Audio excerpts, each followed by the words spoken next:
Hello guys, welcome back to channel. So நம்ம என்ன பார்க்க போகிறோம் பார்த்தீங்கன்னா, ரீசெண்டாக வந்து பார்த்தீங்கன்னா லேப்டாப்ஸ் பற்றி நிறைய வீடியோ போட்டிருப்பேன். அதுக்கு காரணம் வந்து பார்த்தீங்கன்னா, நிறைய பேர் வந்து பார்த்தீங்கன்னா எங்கிட்ட பர்சனலாக வந்து பார்த்தீங்கன்னா கேட்டிருந்தீங்க, ஒரு காலேஜ் போகிற பெஸ்ட் லேப்டாப் சொல்லுங்கள் அப்படின்ட்டு.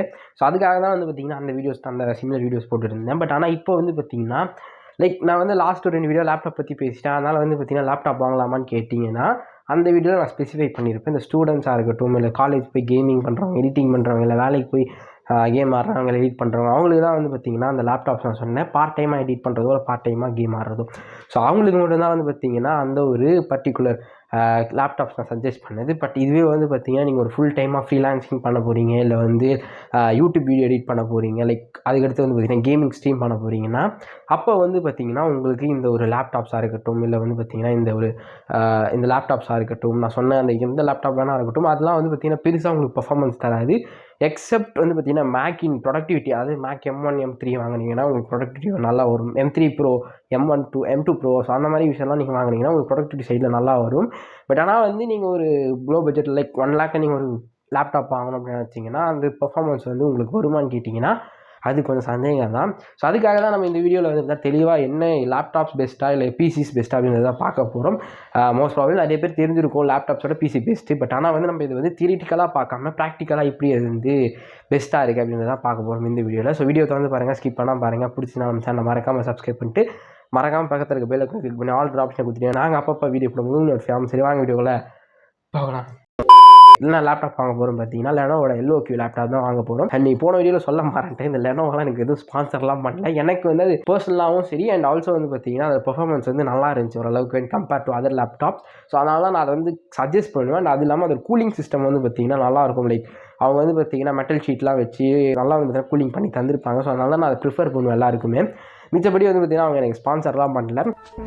பட் உங்கள் நேர்மை எனக்கு ரொம்ப பிடிச்சிருக்கு. அண்ட் அப்படியே வந்து இந்த லேப்டாப்போட ஸ்பெக்ஸ் பார்த்தலாம். ஸோ இது என்ன ஸ்பெக்ஸ்னா, இன்டெல் i5 13450 HX ப்ராசர் இருக்குது இந்த ஒரு லேப்டாப்பில். அண்ட் அது இல்லாமல் கிராஃபிக்ஸ் கார்டு என்ன இருக்குன்னு பார்த்தீங்கன்னா RTX 4050 கிராஃபிக்ஸ் கார்டு இருக்குது. 6GB கிராஃபிக்ஸ் கார்டு இதில் கொடுத்துருக்காங்க டெடிகேட்டடாக. 16GB RAM, 32GB எக்ஸ்பேண்டபிள் இது இருக்குது. And also 512GB SSD. And டோட்டலாக இதோட வேலை வந்து பார்த்தீங்கன்னா 65K அமேசானில் எடுத்துட்டு இருந்தாங்க நான் பார்க்கும்போது. ஓகே, நான் ஆல்ரெடி சொன்ன மாதிரி வந்து பார்த்தீங்கன்னா இப்போ லேப்டாப் ஸ்பெக்ஸ் பார்த்தாச்சு. அப்படியே வந்து பார்த்தீங்கன்னா இப்போ பிசியோட ஸ்பெக்ஸ் பார்த்துடலாம். ஸோ பிசியோட ஸ்பெக்ஸ் என்னன்னு பார்த்தீங்கன்னா நம்மளோட AMDயோட Ryzen 5600 GT ப்ராசர் இருக்க ஒரு ப்ராசர் தான் சூஸ் பண்ணியிருக்கோம். அண்ட் இதில் வந்து பார்த்தீங்கன்னா ஒரு இன்பில் கிராஃபிக்ஸ் கார்டு இருக்குது, அதாவது இன்டெகிரேட்டட் GPU இருக்குது. அண்ட் அது இல்லாமல் இதில் வந்து பார்த்தீங்கன்னா 6 crores 12 thread ஒரு ப்ராசஸர் தான். அண்ட் இதோட வேலை வந்து பார்த்தீங்கன்னா கிட்டத்தட்ட ஒரு 12K அமேசானில் எடுத்துகிட்டு இருக்காங்க. அண்ட் அப்படியே வந்து இதுக்கு சூட் ஆகிற மதர் போர்டு என்னன்னு பார்த்தீங்கன்னா நம்மளோட ஜிகாபைட்டோட B450M மதர் போர்டு தான் சூஸ் பண்ணியிருக்கோம். அண்ட் இதோட வேலை வந்து பார்த்தீங்கன்னா 7K. அண்ட் இதுலேயும் வந்து பார்த்தீங்கன்னா நீங்கள் கேட்குற HDMI போட்டிருக்கும், VGA போட்டிருக்கும், ஸோ எல்லாம் போட்டும் இருக்கும். அண்ட் ஆல்சோ வந்து பார்த்தீங்கன்னா USB 3.2 சப்போர்ட் இருக்குன்னு நினைக்கிறேன். ஸோ இது வந்து பார்த்தீங்கன்னா ஒரு டீசென்ட்டான மதர் போர்டு. அண்ட் அது இல்லாமல் வந்து பார்த்தீங்கன்னா இதுக்கு யூஸ் பண்ணுற RAM. ஸோ RAM வந்து பார்த்தீங்கன்னா இந்த ஒரு பிசியில் 32GB RAM போட்டிருக்கும். ஏன்னா நம்மளோட லேப்டாப்லையும் எக்ஸ்பேண்டபிள் வந்து பார்த்தீங்கன்னா 32GB RAM வந்து பார்த்தீங்கன்னா எக்ஸ்பேண்டபிள். ஸோ அதனால் வந்து ஒரு 32GB லேப்டாப்லையும் சரி, இதுலேயும் ஒரு 32GB போட்டு போனேன். அதனால் வந்து பார்த்தீங்கன்னா இதில் வந்து நம்ம சூஸ் பண்ண RAM என்னன்னு பார்த்தீங்கன்னா G-Skillோட Trident GZ RGB 32GB RAM தான் சூஸ் பண்ணியிருக்கோம். 3200 MHz இருக்க ஒரு 16GB RAM வந்து பார்த்தீங்கன்னா 2 வாங்கியிருக்கோம். அது இதோட வேலை வந்து பார்த்தீங்கன்னா கிட்டத்தட்ட 7K அமேசானில் வித்துட்டு இருக்காங்க. பவர் சப்ளை வந்து பார்த்தீங்கன்னா நம்மளோட கூலர் மாஸ்டரோட MWE 550 பிரான்ஸ் பவர் சப்ளை தான் யூஸ் பண்ணியிருக்கோம். ஸோ இது வந்து பார்த்தீங்கன்னா ஒரு 550 வாட். ஏன்னா வந்து பார்த்தீங்கன்னா பெருசாக ஒரு கிராஃபிக்ஸ் கார்டு தான் போட போகிறோம். அண்ட் அது இல்லாமல் ஒரு மினிமல் லெவலான ப்ராசர் தான். ஸோ அதனால் வந்து பார்த்தீங்கன்னா இந்த ஒரு 550 வாட் போதும். பட் உங்களுக்கு எக்ஸ்ட்ரா வேணும்னு நினச்சிங்கன்னா 650 வாட் போடுங்க தாராளமாக, பிரச்சனை இல்லை. அண்ட் இதோட வேலை வந்து பார்த்தீங்கன்னா 3K அமேசானில் வித்துட்டு இருக்காங்க. இல்லை, அண்ட் இதோட வேலை வந்து பார்த்தீங்கன்னா 3K பேசாதடா, படிக்காத தற்குறி. அண்ட் அது இல்லாமல் வந்து பார்த்தீங்கன்னா கேபினெட். ஸோ கேபினெட் வந்து பார்த்தீங்கன்னா ஆன்டி ஸ்போர்ட்ஸில் வந்து பார்த்தீங்கன்னா CV100 கேபினெட் அப்படின்னு ஒரு கேபினெட் வந்து சூஸ் பண்ண ஒரு 2Kக்கு ஓரளவுக்கு நல்லா இருக்குது கேபினெட். அது இல்லாமல் வந்து பார்த்தீங்கன்னா SSD. ஸோ SSD வந்து பார்த்தீங்கன்னா நம்மளோட வெஸ்டர்ன் டிஜிட்டலோட SSD சூஸ் பண்ணிக்கலாம். ஸோ அது வந்து பார்த்தீங்கன்னா ஒரு 500GB SSD வந்து பார்த்தீங்கன்னா கிட்டத்தட்ட ஒரு 3 to 3K வந்து பார்த்தீங்கன்னா அமேசானில் எடுத்துகிட்டு இருந்தாங்க. ஸோ அதையும் நம்ம வந்து பார்த்தீங்கன்னா எடுத்துக்கலாம். அண்ட் அது இல்லாமல் வந்து பார்த்தீங்கன்னா ஃபைனலாக வந்து graphics card. So graphics card பொறுத்த வரைக்கும் வந்து பார்த்தீங்கன்னா NVIDIA சைடில் இந்த 30 சீரிஸ், அதாவது நார்மல் 30 சீரிஸ் வந்து பார்த்தீங்கன்னா நான் சூஸ் பண்ணும்போது என்ன ஆச்சு, அதில் வந்து பார்த்தீங்கன்னா பெருசாக வந்து பார்த்தீங்கன்னா பர்ஃபார்மன்ஸ் வந்து இந்த நார்மல் நம்ம லேப்டாப்பில் இருக்க இதை வந்து பார்த்தீங்கன்னா பீட் பண்ணிச்சான்னு கேட்டிங்கன்னா ரெண்டுமே சிமிலராக பர்ஃபார்ம் பண்ணிச்சு. ஸோ அதனால் நான் என்ன பண்ணேன், அதே பட்ஜெட்டில் வந்து பார்த்தீங்கன்னா நம்மளோட AMDயோட Radeon RX 6600 இருந்துச்சு. அது இல்லாமல் வந்து பார்த்தீங்கன்னா நம்மளோட AMDயோட 7600 XT கிராஃபிக்ஸ் கார்டு இருந்துச்சு. ஸோ இது ரெண்டுமே வந்து பார்த்தீங்கன்னா செக் பண்ண ரெண்டுமே நல்லா பர்ஃபார்ம் பண்ணிச்சு அண்ட் கம்பேர் டு இந்த ஒரு 3060 விட. ஸோ அதனால் வந்து பார்த்தீங்கன்னா எனக்கு AMDயோட Radeon 6600 சூஸ் பண்ணியிருக்கேன். இது வந்து ஒரு 8GB கிராஃபிக்ஸ் கார்டு. இதோட வேலை வந்து 20K அமேசானில் வித்துட்டு இருக்காங்க. இது இல்லாமல் ஒரு பட்ஜெட் உங்களுக்கு அதிகமாக இருந்துச்சுன்னு மேபி நீங்கள் 7600 XT பண்ணலாம். அதோட வேலை 30K அமேசானில் எடுத்துகிட்டு இருக்காங்க. ஒன்றுத்தை விட வந்து பார்த்தீங்கன்னா 7600 இன்னும் நல்லா பர்ஃபார்ம் பண்ணும். உங்களுக்கு நல்லா FPS வந்து வரணும்னு நினச்சிங்கன்னா ட்ரை பண்ணி பாருங்கள். அதனால் வந்து இப்போ வந்து பார்த்தீங்கன்னா பிசி பில்ட் பண்ண காஸ்ட் வந்து பார்த்தீங்கன்னா 50K to 55K வந்து பார்த்தீங்கன்னா ஒரு பிசி பில்ட் பண்ணிட்டோம். அண்ட் அது இல்லாமல் இங்கே வந்து லேப்டாப் வந்து பார்த்தீங்கன்னா 65K பில்ட் பண்ணியிருக்கோம். ஸோ லேப்டாப்போட வந்து நம்ம பிசி பில்ட் பண்ண அமௌண்ட் வந்து பார்த்தீங்கன்னா கம்மி. அப்படியே வந்து பார்த்தீங்கன்னா கேமிங்கில் எவ்வளோ பெஞ்ச் மார்க்ஸ் கிடச்சிருக்குன்னு பார்க்கலாம். ஸோ கேமிங்கில் எவ்வளோ பெஞ்ச் மார்க்ஸ் கிடச்சிருக்குன்னு பார்த்தீங்கன்னா வேலரண்ட்டில் வந்து பார்த்தீங்கன்னா 1080p ஐ செட்டிங்ஸில் வந்து பார்த்தீங்கன்னா 274 FPS கிடச்சிருக்கு. அண்ட் அது இல்லாமல் ரெட் ரிடெம்ப்ஷனில் வந்து பார்த்தீங்கன்னா 1080p குவாலிட்டி ப்ரீசெட்டில் வச்சு ஆடினீங்கன்னா எவ்வளோ கிடச்சிருக்குன்னா ஆவரேஜாக 60 FPS கிடச்சிருக்கு. அண்ட் அது இல்லாமல் காட் ஆஃபரில் ஐ செட்டிங்ஸ் 1080pல நீங்கள் ஆடும்போது எவ்வளோ கிடச்சிருக்குன்னா ஆவரேஜாக 78 FPS வந்து பார்த்தீங்கன்னா கிடச்சிருக்கு. அண்ட் அது இல்லாமல் சைபர் பங்க் 2077 நீங்கள் ஆடும்போது எவ்வளோ ஆவரேஜாக FPS கிடச்சிருக்குன்னா அல்ட்ரா செட்டிங்ஸில் 48 FPS வந்து பார்த்தீங்கன்னா ஆவரேஜாக கிடச்சிருக்கு. இது குட்டாக ஹிட்டிங்கன்னா அந்த ஒரு பட்ஜெட்டுக்கு அந்த ஒரு கிராஃபிக்ஸ் கார்டுக்கு இது ஓகே, நல்லா ஓரளவுக்கு வந்து பார்த்தீங்கன்னா இது எல்லாமே சார்ஜிங்கில் வந்து பார்த்தீங்கன்னா கிடச்ச ஒரு பெஞ்ச் மார்க்ஸ் தான். சார்ஜ் இல்லாமல் வந்து பார்த்தீங்கன்னா எதுவும் கிடைக்கல. ஆன் சார்ஜிங், அதாவது வித் சார்ஜிங்கில் வந்து பார்த்தீங்கன்னா நம்ம எடுக்கும்போது கிடச்சிச்சு. நீங்கள் சார்ஜ் இல்லாமல் யூஸ் பண்ணும்போது FPS வந்து பார்த்தீங்கன்னா ட்ராப் ஆகும். பட் அது இல்லாமல் பேட்டரியோட பர்சன்டேஜும் வந்து பார்த்தீங்கன்னா அப்படியே ஸ்பீடாக வந்து பார்த்தீங்கன்னா கம்மியாக ஆரம்பிச்சிடும். நீங்கள் சார்ஜிங்கில் விளையாடும் போது இது கிடச்ச ஒரு பெஞ்ச் மார்க்ஸ் வச்சுக்கோங்களேன். அது இல்லாமல் counter strike 2. So counter strike 2ல வந்து பார்த்தீங்கன்னா 1080p ஐ செட்டிங்ஸில் 150 FPS ஆவரேஜாக கிடைக்குன்னு வச்சுக்கோங்களேன். அப்படியே வந்து பார்த்தீங்கன்னா நம்ம பிசியோட பெஞ்ச் மார்க்ஸ் வந்துடலாம். ஸோ பிசியில் வந்து கேமிங் பெஞ்ச் மார்க்ஸ் எவ்வளோ கிடச்சிருக்குன்னா நம்மளோட சைபர் பங்க்கில் 2077 ஐ செட்டிங்ஸில் 1080pல ஆவரேஜாக 65 FPS கிடச்சிருக்கு. வென் கம்பேர் டு நம்மளோட லேப்டாப்பில் 48 FPS தான் கிடச்சிச்சு. ஆனால் இதில் வந்து பார்த்தீங்கன்னா 65 FPS கிடச்சிருக்கு. இது வந்து குட்டான்னு கேட்டிங்கன்னா 50Kக்கு வந்து பார்த்தீங்கன்னா இவ்வளோ FPS வருது, நல்லாவே வந்திருக்கு. இது வந்து பார்த்தீங்கன்னா 1080pலேருந்து அப்படின்ட்டு ஒரு இதில் பார்த்தேன் யூடியூப்பில், அதை எடுத்து போட்டேன் இந்த இதை. பட் ஆவரேஜாக 65 கிடைக்குதான்ட்டு கன்ஃபார்மாக தெரில. பட் அகெயின் வந்து பார்த்தீங்கன்னா அப்படி இப்படி ஒரு 48க்கு மேலே வந்து பார்த்தீங்கன்னா இந்த ஒரு பிசியில் வந்து பார்த்தீங்கன்னா ஆவரேஜாக FPS வரும்.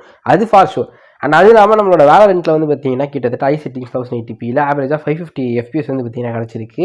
அப்படியே கவுண்டர் ஸ்ட்ரைக்கில் இது எல்லாமே ஐ செட்டிங்ஸில் வச்சுக்கோங்களேன். ஐ செட்டிங்ஸில் கவுண்டர் ஸ்ட்ரைக் 2ல வந்து பார்த்தீங்கன்னா ஆவரேஜாக 450 FPS வந்துருக்கு. அண்ட் அது இல்லாமல் காட் ஆஃப் வாரில் கிட்டத்தட்ட வந்து பார்த்தீங்கன்னா 97 FPS ஆவரேஜாக கிடச்சிருக்கு. ஹையஸ்ட்டாக வந்து பார்த்தீங்கன்னா ஒரு 107 FPS. அண்ட் அப்படியே வந்து பார்த்தீங்கன்னா நம்மளோட synthetic benchmarks. So synthetic benchmarks வந்தீங்கன்னா நம்மளோட சினிபெஞ்ச் R23 லெவலில் கிடச்சிருக்குன்னா நம்மளோட பிசியோட பெஞ்ச் மார்க்ஸ் மல்டி கோரில் வந்து பார்த்தீங்கன்னா 13,615 பாயிண்ட்ஸ் கிடச்சிருக்கு.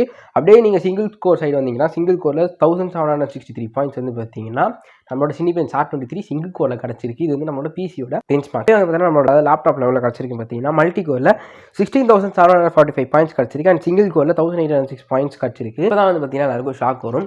அது என்ன ப்ரோ இந்த டைம் வந்து லேப்டாப் நல்லா பர்ஃபார்ம் பண்ணியிருக்கு when கம்பேர் டு பிசி அப்படின்னு கேட்டிங்கன்னா இங்கே தான் ஒரு ட்விஸ்ட்டு. ஸோ அது என்னன்னு பார்த்தீங்கன்னா வந்து நம்மளோட பிசியில் வந்து பார்த்தீங்கன்னா நம்ம யூஸ் பண்ண நம்மளோட ப்ராசஸர் இருக்குல்ல. ஸோ ப்ராசரோட பெஞ்ச் மார்க்ஸ் தான் பேசிக்கலி சிந்தட்டிக் பெஞ்ச் மார்க்கில் வரும், அதாவது சினி பெஞ்சில். ஸோ அந்த ப்ராசர் வந்து பார்த்தீங்கன்னா நம்ம யூஸ் பண்ணது ஒரு அளவுக்கு வந்து பார்த்தீங்கன்னா ஒரு மீடியம் இருக்க ப்ரொஃபைல், அதாவது லோ ப்ரொஃபைலில் இருக்க ஒரு ப்ராசஸ் தான். அது காரணம் ஏன்னு பார்த்தீங்கன்னா நம்ம யூஸ் பண்ண காம்பினேஷன் லைக் நம்ம வந்து பார்த்தீங்கன்னா ஒரு லோ ப்ரொஃபைலில் இருக்க ப்ராசர் போட்டு ஹை ப்ரொஃபைலில் இருக்க ஒரு கிராஃபிக்ஸ் கார்டு, அதாவது மீடியம் செட்டிங்ஸில் இருக்க ஒரு கிராஃபிக்ஸ் கார்டு போட்டோன்னா பர்ஃபார்மன்ஸ் நல்லா கிடைக்கிறதுக்காக தான் இதை நம்ம ரெண்டுத்தையும் மேட்ச் பண்ணணும்.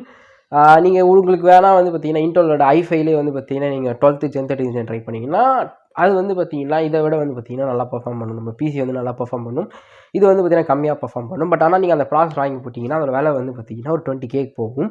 நீங்கள் வந்து அவ்வளோ கொடுத்து உங்களுக்கு பட்ஜெட் நல்லா இருந்துச்சு அப்படின்னு நினச்சிங்கன்னா அதை வாங்கலாம் தாராளமாக. பட் இதே வந்து பார்த்தீங்கன்னா உங்களுக்கு பட்ஜெட் இல்லை அப்படின்னு நினச்சிங்கன்னா இந்த ஒரு ப்ராசர் யூஸ் பண்ணிங்கன்னா உங்களுக்கு கேமிங்கில் எடிட்டிங்கில் நல்லா கிடைக்கும் பெஞ்ச் மார்க். அண்ட் இந்த லேப்டாப்பில் யூஸ் பண்ண ப்ராசர் வந்து ஒரு ஐஎன் ப்ராசர் லைக் i5லே வந்து பார்த்தீங்கன்னா நம்மளோட 13th Gen ப்ராசர் யூஸ் பண்ணியிருக்காங்க. ஸோ அதனால் அது நல்லா பர்ஃபார்ம் பண்ணுது. நம்ம இதில் வந்து 5600 GT யூஸ் பண்ணோம். ஸோ அதனால் இது வந்து கொஞ்சம் பர்ஃபார்மன்ஸ் ட்ராப் இருக்குது. இது வந்து பார்த்தீங்கன்னா ஃபுல்லாகவே வந்து ஒரு ப்ராசர் பெஞ்ச் மார்க்ஸ், அதாவது சினி பெஞ்ச் மார்க்கு. மிச்சப்படி நம்ம ஃபஸ்ட்டாக பார்த்தது எல்லாமே கிராஃபிக்ஸ் கார்டில், அதாவது கிராஃபிக்ஸ் கார்டில் கிடச்ச கேமிங் பெஞ்ச் மார்க்ஸ் தான் பார்த்தோம். அண்ட் அப்படியே வீடியோ எடிட்டிங் சைட் போனோம்னா வீடியோ எடிட்டிங் சைடில் 6600 வந்து பார்த்தீங்கன்னா இது வந்து நான் தியரிட்டிக்கலாக வந்து பார்த்தீங்கன்னா இந்த இடத்துல தான் நான் சொல்ல முடியும். பிகாஸ் அதோட பெஞ்ச் மார்க்ஸ் எனக்கு திரும்ப ஒரு சைடில் பிசியில் கிடச்சாலும் சரி எனக்கு வந்து பார்த்தீங்கன்னா லேப்டாப் சைடில் கிடைக்க மாட்டேங்குது. இப்போ வந்து எனக்கு லேப்டாப் சைடில் பெஞ்ச் மார்க்ஸ் கிடச்சிச்சு.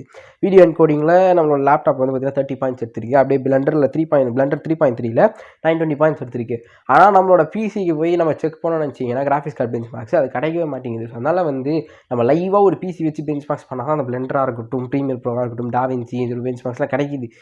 ஆன்லைனில் நான் எவ்வளோ தான் தேடினாலும் சில விஷயம்லாம் கிடைக்க மாட்டேங்குது. பட் சூன் நான் இன்னும் ரிசர்ச் பண்ணிகிட்டே இருக்கேன். அதனால் வந்து பார்த்தீங்கன்னா அந்த எடிட்டிங்கை பொறுத்த வரைக்கும் நான் தியரிட்டிக்கலாக சொல்லிடுறேன். ஸோ தியரிட்டிக்கலாக வந்து பார்த்தீங்கன்னா நீங்கள் யூஸ் பண்ண போகிற ஃபுட்டேஜ் லைக் 4K ஃபுட்டேஜ் வச்சிங்கன்னா 6600 வந்து பார்த்தீங்கன்னா கொஞ்சம் திணறும் தான்.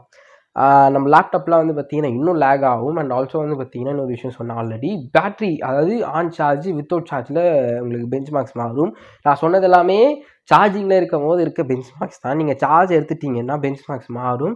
அண்ட் ஆல்சோ பேட்டரியோட பர்ஃபார்மன்ஸ் டிக்ரீஸ் ஆகிடும். அதாவது பேட்டரி ஸ்பீடாக வந்து பார்த்தீங்கன்னா காலி ஆகிடும். ஸோ இந்த மாதிரி வந்து பார்த்தீங்கன்னா மேஜர் சேஞ்சஸ் நடக்க சான்சஸ் இருக்குது. ஈவன் தோ இன் எடிட்டிங்கில் நீங்கள் ஒரு 4K ஃபோட்டேஜ் வச்சு ரெண்டர் பண்ணும்போது நீங்கள் சார்ஜ் இல்லாமல் ரெண்டர் பண்ணிங்கன்னா டப்பு லேப்டாப் ஆஃப் ஆகிடும். பிகாஸ் வந்து பார்த்தீங்கன்னா ரெண்டர் பண்ணும்போது உங்களோட அதாவது கிராஃபிக்ஸ் கார்டோட ஸ்பீடு வந்து பார்த்தீங்கன்னா இன்க்ரீஸ் ஆகும். அதோட பவர் கன்சப்ஷன் இன்க்ரீஸ் ஆகும். உங்களுக்கு வந்து பவர் கன்சப்ஷன் எங்கேருந்து வருது? பேட்டரியில் இருந்தால். ஸோ பேட்டரியில் எவ்வளோ வாட் பேட்டரி தந்திருப்பாங்க. ஸோ அந்த பேட்டரி வந்து பார்த்தீங்கன்னா பத்தலைன்னா அது எங்கே போகும்? சார்ஜுக்கு. அப்போ வந்து பார்த்தீங்கன்னா ஆட்டோமேட்டிக்காக நீங்கள் சார்ஜிங் போட்டிருந்தீங்கன்னா சார்ஜிங்லேருந்து வரும். பட் ஆனால் நீங்கள் சார்ஜ் இல்லைன்னா அது எங்கே போகும்? பவருக்கு எதுவுமே இல்லாமல் டக்குன்னு ஆஃப் ஆகிடும். ஸோ இதுதான் வந்து பார்த்தீங்கன்னா பேசிக்கலி ரெண்டரிங் நீங்கள் பண்ணும்போது எப்பவுமே பேட்டரி ஆன்லேயே வைங்க, இல்லைன்னா வந்து டப்புன்னு ஆஃப் ஆகிடும். அது அப்புறம் உங்களுக்கு தான் பிரச்சனையாக போயிடும். அண்ட் ஆல்சோ வந்து பார்த்தீங்கன்னா இங்கே நம்ம பிசி சைடு வந்தோம்னா அது நம்மளோட எஸ்எம்பிஎஸ் இருக்குது. 550 வாட் வந்து பார்த்தீங்கன்னா அது வந்துக்கிட்டே இருக்க போது, அதே மாதிரி நம்மளோட கிராஃபிக்ஸ் கார்டு எடுத்துக்கிட்டே இருக்க போது. ஸோ அதனால் வந்து பார்த்தீங்கன்னா இங்கே வந்து நம்மளுக்கு பிரச்சனை கிடையாது. பட் ஆனால் வந்து நீங்கள் இதே லேப்டாப் வாங்கினா ரெண்டரிங் டைம் அப்போ உங்களுக்கு செம்மையாக வந்து பார்த்தீங்கன்னா பிரச்சனை பண்ணும். அண்ட் ஆல்சோ வந்து உங்களுக்கு 1080pயில் நீங்கள் 2 பேருமே வந்து அதாவது பிசியும் சரி லேப்டாப்லேயும் சரி பண்ணுறீங்கன்னா பிசியில் நீங்கள் அட்ஜஸ்ட்மெண்ட் லேயரோ இல்லை கலர் கிரேடிங் பண்ணும்போதோ வந்து பார்த்தீங்கன்னா பெருசாக வந்து டிஃப்ரென்ஸ் தெரியாது, லேக் இருக்காது. இதுவே வந்து பார்த்தீங்கன்னா நீங்கள் லேப்டாப்பில் பண்ணிங்கன்னா சத்தியமாக லேக் நிறையவே இருக்கும். அதுவும் கலர் கரெக்ஷன்லாம் பண்ணிங்கன்னா பார்த்துக்கோங்க. நார்மலாக வந்து பார்த்தீங்கன்னா இப்போ நான் யூஸ் பண்ணுற மாதிரி லைக் லேயர்ஸ் மாதிரி நீங்கள் போட்டு பண்ணிங்கன்னா அப்போ வந்து பார்த்தீங்கன்னா நீங்கள் நிறைய லேயர்ஸ் போடும்போது உங்களுக்கு லேக் ஆகும். லேயர்ஸ் இன்னும் எஃபெக்ட்ஸ்லாம் போட ஆரம்பிச்சிங்கன்னா அப்பயும் லேக் ஆகும். பட் நார்மலாக பி ரோல் வச்சு டெக்ஸ்ட் லேயர் ஒரே ஒரு டெக்ஸ்ட் லேயர் வச்சு போட்டிங்கன்னா பிகினர் யூடியூபர்ஸ்லாம் வந்து பார்த்தீங்கன்னா மேபி எல்லோக்யூ ட்ரை பண்ணலாம். லேப்டாப்ஸ் அதில் எல்லோக்யூ லேப்டாப்ஸ் ட்ரை பண்ணலாம். ஆனாலும் அதை வந்து பார்த்தீங்கன்னா நான் போன வீடியோவில் சொன்ன மாதிரி காலேஜ் போய் எடுத்துகிட்டு போகிறதோ இல்லை வந்து ஆஃபீஸ் எடுத்துகிட்டு போகிறதோ அந்த மாதிரி தான். நீங்கள் வீட்டிலேருந்தே ஃபுல்லாக லேப்டாப்லாம் ஒர்க் பண்ணிங்கன்னு நினச்சிங்கன்னா அப்போ லேப்டாப்லாம் வாங்காதீங்க, பிசியை பில்ட் பண்ணிங்க. இது வந்து இப்போன்னு இல்லை, ஒரு ஃபியூச்சர் யூஸ்க்கும் நீங்கள் வந்து பார்த்தீங்கன்னா அப்கிரேடபிள். வேறஸ் நீங்கள் வந்து பிசி வந்து அப்கிரேடபிள். பட் ஆனால் நம்மளோட லேப்டாப்ஸ் வந்து அப்கிரேடபிள் கிடையாது. நம்ம லேப்டாப்ஸ் வந்து பார்த்தீங்கன்னா ஒன்ஸ் அதை வாங்கிட்டோன்னா அதே ப்ராசஸர் அதே கிராஃபிக்ஸ்க்காக தான் யூஸ் பண்ணணும். ரேம் மட்டும் தான் இன்க்ரீஸ் பண்ண முடியும், எஸ்எஸ்டி மாற்ற முடியும். ஹெச்டிடிஸ்னா எஸ்எஸ்டி, எஸ்எஸ்டிஸ்னா என்எம்இ எஸ்எஸ்டி. பட் ஆனால் நம்மளோட பிசியில் வந்து அப்படி கிடையாது. உங்களுக்கு இந்த கிராஃபிக்ஸ் கார்டு வேணாம்னு நினச்சிங்கன்னா நம்ம ஒரு 4090 போகலாம், இல்லை ஒரு 4060 போகலாம். அண்ட் அது இல்லாமல் உங்களுக்கு ப்ராசர் மாற்ற நினச்சிங்கன்னா ஒரு i5 i9 அந்த மாதிரி போகலாம். இல்லை வந்து ஏஎம்டிலே இப்போ ரீசெண்டாக ரிலீஸ் பண்ண 9000 ப்ரோ சீரிஸ் போகலாம், 9000X சீரிஸு. ஸோ அந்த மாதிரி நம்ம ப்ராசர் மாற்றிக்கிட்டே இருக்கலாம் நம்மளோட பிசியில். எஸ்எஸ்டி அதாவது எக்ஸ்டர்னலாக உங்களுக்கு எஸ்எஸ்டி பத்தலை 500 GB அப்படின்னு நினச்சிங்கன்னா ஒரு 2 TB எஸ்எஸ்டி எக்ஸ்டர்னலாக ஆட் பண்ணலாம், பவர் சப்ளை மாற்றலாம். ஸோ இந்த மாதிரி விஷயம்லாம் நம்மளோட பிசியில் வந்து பார்த்தீங்கன்னா மாடிஃபிகேஷன் பண்ண முடியும், வேறு லேப்டாப்பில் பண்ண முடியாது. அதாவது நீங்கள் பெர்மனெண்ட்டாக உங்கள் ஆஃபீஸ் யூஸ் கம்மின்னு வச்சிட்டிங்கன்னா மாற்றவே முடியாது. ஸோ அதனால தான் என்னோட சஜஷன் என்னென்னா பிசியை வந்து பார்த்தீங்கன்னா பில்ட் பண்ணி வச்சுக்கோங்க. அதுதான் வந்து பார்த்தீங்கன்னா பர்ஃபார்மன்ஸ் வைஸும் சரி பட்ஜெட் வைஸும் சரி கம்மியாகவும் நல்லா பர்ஃபார்ம் பண்ணும் வென் கம்பேர் டு லேப்டாப். லேப்டாப்போட அட்வான்டேஜ் என்னென்னா அது போர்ட்டபிலிட்டியாக இருக்குது. அது மட்டும் தான் லேப்டாப்போட அட்வான்டேஜ் என்னை பொறுத்த வரைக்கும். அதுவும் நீங்கள் லேப்டாப் வாங்கணும்னு நினச்சிங்கன்னா ஒரு ஹையர் காஸ்ட்டுக்கு லேப்டாப் போனீங்கன்னா தான் இந்த மாதிரி ஒரு பர்ஃபார்மன்ஸ் அதை 50Kக்கு பண்ண பர்ஃபார்மன்ஸ் அது ரீச் பண்ணும். நீங்கள் மேக்புக் போனீங்கன்னா மேக்புக்கில் இந்த மாதிரி கேமிங் பெஞ்ச் மார்க்ஸ் கிடைக்காது. அவன் கேமே ஆட விட மாட்டான். ஸோ அதனால் வந்து கேமிங்காக வந்து பார்த்தீங்கன்னா மேக்புக் டிசைன் பண்ணல. அண்ட் அப்படியே நீங்கள் வந்து நம்மளோட ப்ரொடக்டிவிட்டி சைடு வந்தீங்கன்னா அதுக்கு நீங்கள் தனியாக பே பண்ணணும். ப்ரீமியம் 30,000 வந்து பார்த்தீங்கன்னா வருஷத்துக்கு பே பண்ணணும், ஆஃப்டர் எஃபெக்ட்ஸ் பே பண்ணணும், ஃபோட்டோஷாப்புக்கு பே பண்ணணும்.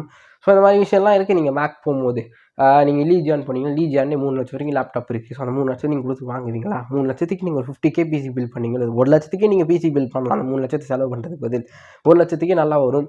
ஈவன் நீங்கள் அந்த போர்ட்டபிலிட்டி பற்றி பேசுனீங்க, நான் போர்ட்டபிலிட்டி தான் ப்ரோ எனக்கு வேணும், 3 லட்சத்துக்கு நான் லேப்டாப் வாங்கணும்னு வச்சிங்கன்னா நான் உங்களுக்கு பெட்டர் ஐடியா சொல்கிறேன். நம்மளோட ITX